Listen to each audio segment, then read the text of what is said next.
kings and queens, thank you so much for tuning into this video. Today we are going to talk about 7 questions that you should definitely ask before you sign your name to buy a condo. Condos can be really tricky. If you don't know what a condo is, it's basically a residential property that you own. The only difference between a condo and a house is that you live in a community and the community is in charge of what's outside of your house, so like your roof, the yard outside, the parking lot, things like that, and then you own everything inside of it. Today I want to talk about condos because if you guys watched my I bought a house at 22 video, it was actually a condo that I bought. So I really want to help you guys out there because I learned so much during that process. Like, I understood what a condo was, but I didn't understand that there were so many implications that came with them. So just want to put this video out there to help any of you guys that might be going through this process right now, just so you know what to ask, because child, you can get caught up in some serious mistakes if you don't ask these questions. So without further ado, let's get into it. Before we do that though, make sure you join this kingdom. Over here we reign in our young professional lives with Christ. I have a bunch of playlists on finance, I have some on beauty and fitness, I have some on my life as a consultant, I have a video, I guess now, a house series that I'm starting, and I also want to come out with an interview series, and I also have some style videos. So I have all of my playlists down in the description box below, so go ahead and click them and see what you are interested in, and let me know what you guys want me to post. You can also follow me on Instagram at The Christian Professional. On there I post more about my personal life and what I'm doing on a day-to-day basis. Yeah, we have fun everywhere that I am, so make sure you guys connect with me and DM me and I will be sure to answer you. All right, let's get into this video. The first question that you should ask when you buy a condo is, how much is the HOA? This one is kind of a given, but some people don't even know what this is. So HOA is Homeowners Association.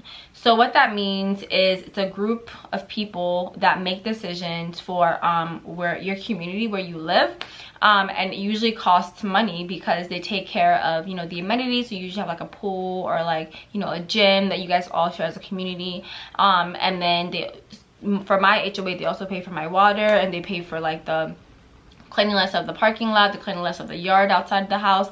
So that is very important to know how much it is though, because some of these HOAs out here be costing how much rent should cost. Like you gotta make sure it's in your budget.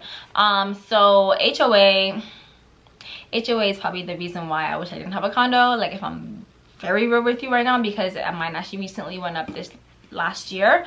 So you don't really have a say on when it goes up, when it doesn't go up. Like, you live there and you kind of have to abide by the HOA's rules because they're in charge. They own the condominiums. I cannot say that word right, but they own the area. So you kind of have to just abide by their rules. But it's really good to know because you have to remember you're going to pay your HOA separate from the mortgage, your bills, and everything else that you have to pay. So you want to make sure that you can afford both the HOA and the mortgage together, because that now becomes your mortgage or your rent payment or whatever you want to refer to it as. So you want to make sure you know how much that's going to cost, because it can be very high depending on where you're living, what the location is, what the amenities are. And going along with that, you want to ask what actually is included with the HOA. So if you see the HOA is really high and you're like not even in that nice of an area, you can be like, okay, what do you guys include in HOA, so you know exactly what you're getting out of it. So that is very important. The next question that you want to ask is, are there any big assessments coming up? Actually, just, are there any assessments coming up? This is so important because you guys, they will throw you guys a bill out of nowhere that you have to pay, and you're just like, who gave you the right? Who gave you the right? And it's actually happened to me, and this is the one thing that I did not do. I feel like I thought about it, but then I forgot because there was so much going on. If you watch my How I Bought a House video, you understand that there was a lot going on in my life during that time. So I think it slipped my mind to ask before I signed. But you guys, that is so important. So basically an assessment would be like if they need to renew the pool, if they need to paint like the new shutters or whatever. Like, it's a lot of money because it's the whole community. So they'll divide it and then they'll just bill you guys how much it costs, like without your advice. Like, so that's really important because you could have like $300 to $500 extra HOA in a random month that you would just have to pay. Some sellers will know that they are and not tell you because they're just trying to sell you the house. So you don't want to be in a situation where like there's an assessment and you have no idea, because usually when they make those decisions they'll tell you like ahead of time, but if you didn't live there you wouldn't know, and the seller would maybe know and maybe not give you a heads up, which kind of sucks because those assessments can be really expensive, and for someone who's like on a tight budget, it could actually like really hurt your pocket. So make sure you know if there's any assessments like in the next years, okay, so you know what to prepare for and see if it's still worth it for you to live there. Another very good question to ask is if there are any pending litigations. So this is like basically, is the homeowners association getting sued? Because even if it's getting sued, they're still going to charge you how much it costs, because again, like everyone who lives there pays for whatever they spend on.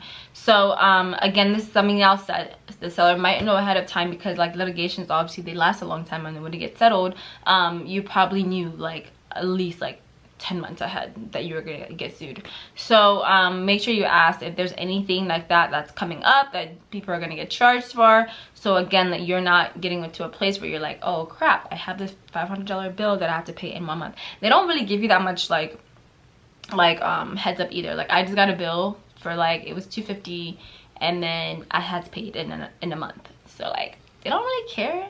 So you gotta make sure to pay. You gotta make sure to ask so you know what you are setting yourself up for. The next question I would say you should definitely ask is, what does the condo insurance cover? Some homeowners associations will have like a policy for you, and then they'll only cover certain parts of the condo though. So you want to make sure you know exactly what the insurance policy is covering, so you know if you have to get another separate insurance for yourself in your condo. But with me, what I did is I just got insurance when I got my mortgage, so I just pay that with my mortgage, so it's not like a separate thing. But some homeowners associations will cover the insurance, but you want to make sure to ask like, okay, what does that cover for me? How much, like if you were to suffer a loss, how much of your belongings would they cover you for? Make sure that you know exactly what their insurance is covering, and if not, get your own insurance. All right, this one might sound obnoxious, but it's actually really good, and that is to ask for the board meeting minutes.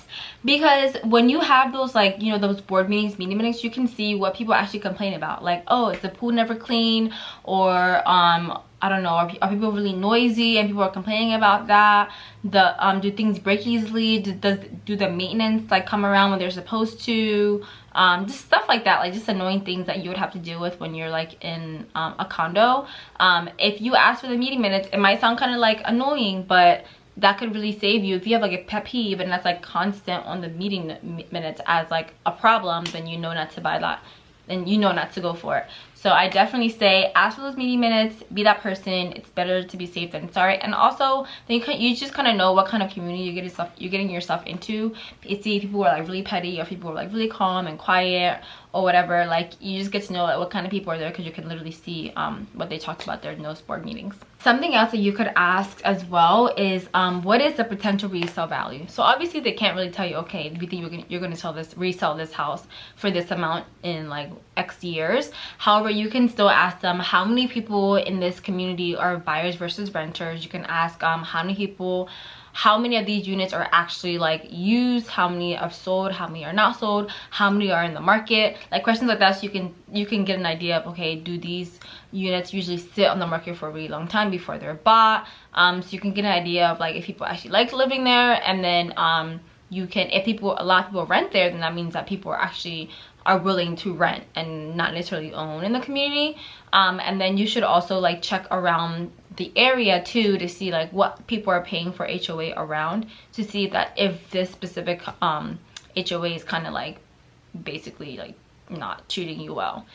So it's kind of good to see like what they're offering versus what other people are offering, and then what they're charging for it. That way you know if this is worth it or not. I think that's a really good way for you to know, okay, for long term, if you don't want to stay here, can you just rent it out? Can you sell it? And will it be easy for you? Because you don't want to get into something that you're going to be stuck with, and then you're not even going to be able to resell at a good price and easily. So those are the top questions I think you guys should ask when buying a condo. If you guys have any questions for me and my experience, please make sure to comment down below, and I will make sure to get in those comments and answer you guys. Make sure if you like this video, please give me a big like, and let me know what other videos you like on my channel. I have all my playlists in the comments. You guys can go on those videos and be like, hey, I'm from this video, and blah blah blah blah. yeah, let's just, you know, commune with each other, chat with each other and stuff, and get to know each other. And also don't forget to follow me on Instagram at The Christian Professional, and I will make sure to show you some love when you follow me. Thank you guys so much for watching, and I will see you guys in the next one. Bye.